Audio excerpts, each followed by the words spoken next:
Presiden Joko Widodo telah selesai membacakan pidato kenegaraan dalam sidang tahunan MPR 2023 yang dilaksanakan di Kompleks Parlemen Senayan, Jakarta, Rabu 16 Agustus 2023.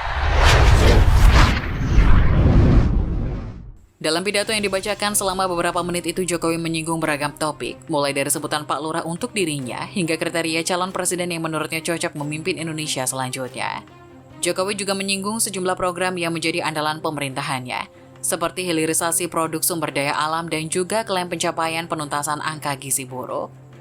Dimulai dengan salam dan penghormatan untuk para penjabat yang hadir, berikut ini merupakan naskah pidato lengkap Jokowi yang dibacakan dalam sidang tahunan MPR 2023. Kita saat ini sudah memasuki tahun politik, suasana sudah hangat-hangat kuku dan sedang tren ini di kalangan politisi dan parpol. Setiap ditanya capres dan cawapresnya, jawabannya belum ada arahan Pak Lurah. Saya sempat mikir, siapa ini Pak Lurah? Sedikit-sedikit kok Pak Lurah. Belakangan saya tahu yang dimaksud Pak Lurah adalah saya. Presiden Joko Widodo mengatakan ada yang menyebut dirinya bodoh, Fir'aun hingga tolol. Jokowi mengaku tak masalah, namun dia mengaku sedih karena budaya santun hilang. Hal itu disampaikan Jokowi saat menyampaikan pidato kenegaraan dalam sidang tahunan MPR dan sidang bersama DPR DPD, Rabu 16 Agustus. Jokowi awalnya berbicara tentang posisi presiden dan perkembangan media sosial. Posisi presiden itu tidak senyaman yang dipersepsikan, ada tanggung jawab besar yang harus diemban. Banyak permasalahan rakyat yang harus diselesaikan dan dengan adanya media sosial seperti sekarang ini, apapun bisa sampai ke presiden, ujarnya. Dia mengatakan media sosial bisa membuat presiden mengetahui masalah rakyat di pinggiran. Medsos, kata Jokowi, juga bisa berisi makian dan fitnah pada dirinya. Mulai dari masalah rakyat di pinggiran sampai kemarahan, sampai ejekan dan bahkan makian dan fitnah bisa dengan mudah disampaikan dengan media sosial, ujarnya.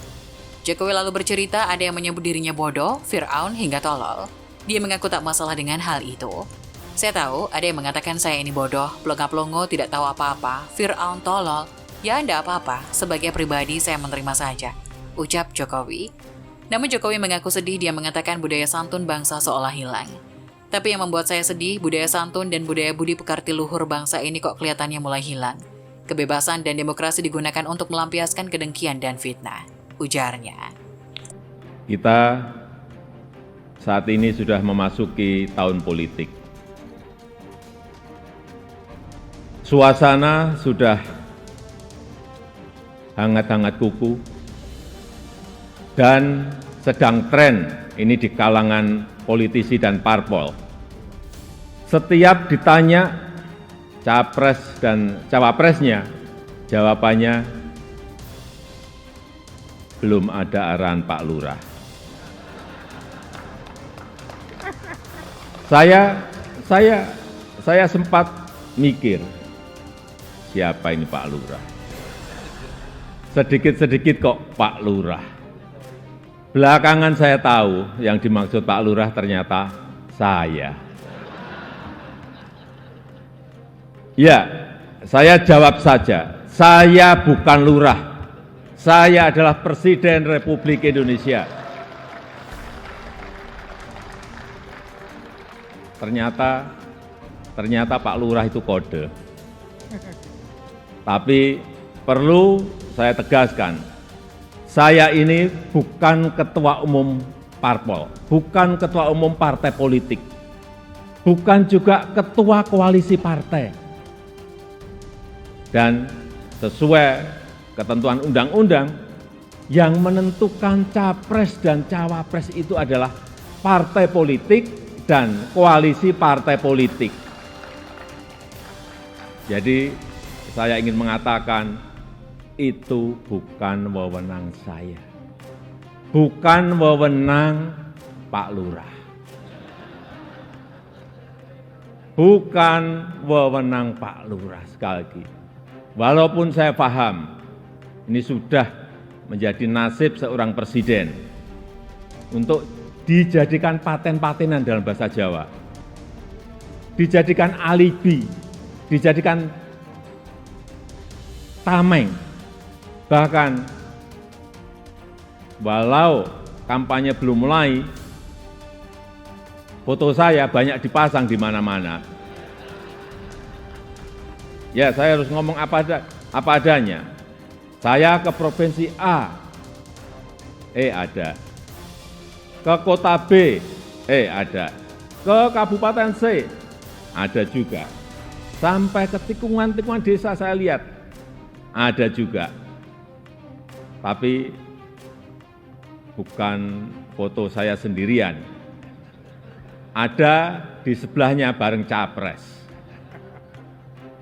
Ya, saya kira menurut saya juga enggak apa-apa, boleh-boleh saja. Bapak Ibu yang saya muliakan,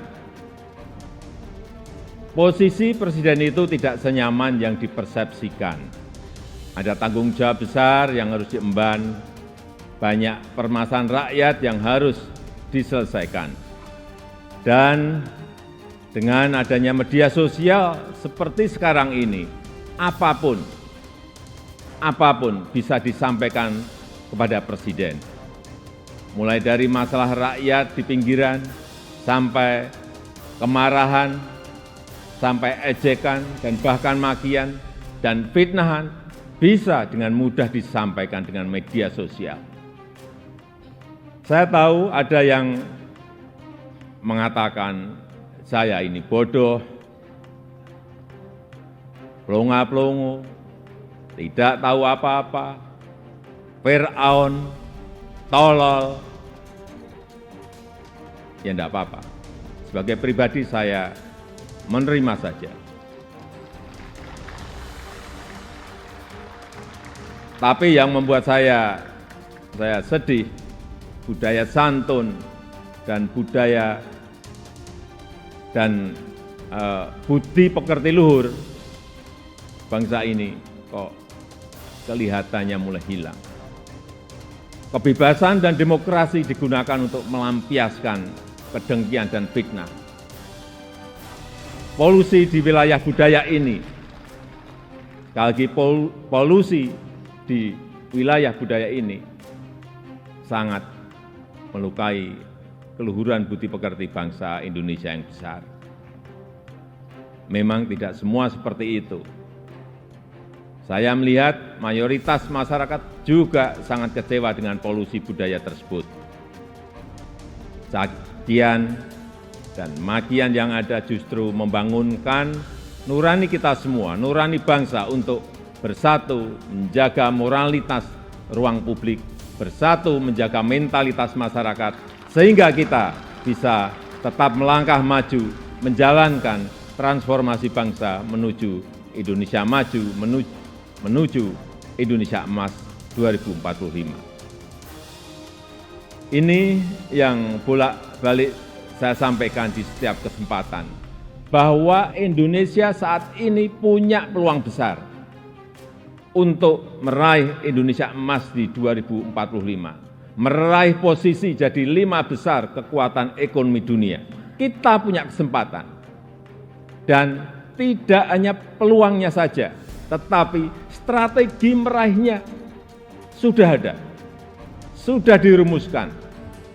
Tinggal apakah kita mau memfokuskan energi kita untuk bergerak maju atau justru membuang energi kita untuk hal-hal yang tidak produktif, yang memecah belah, bahkan yang membuat kita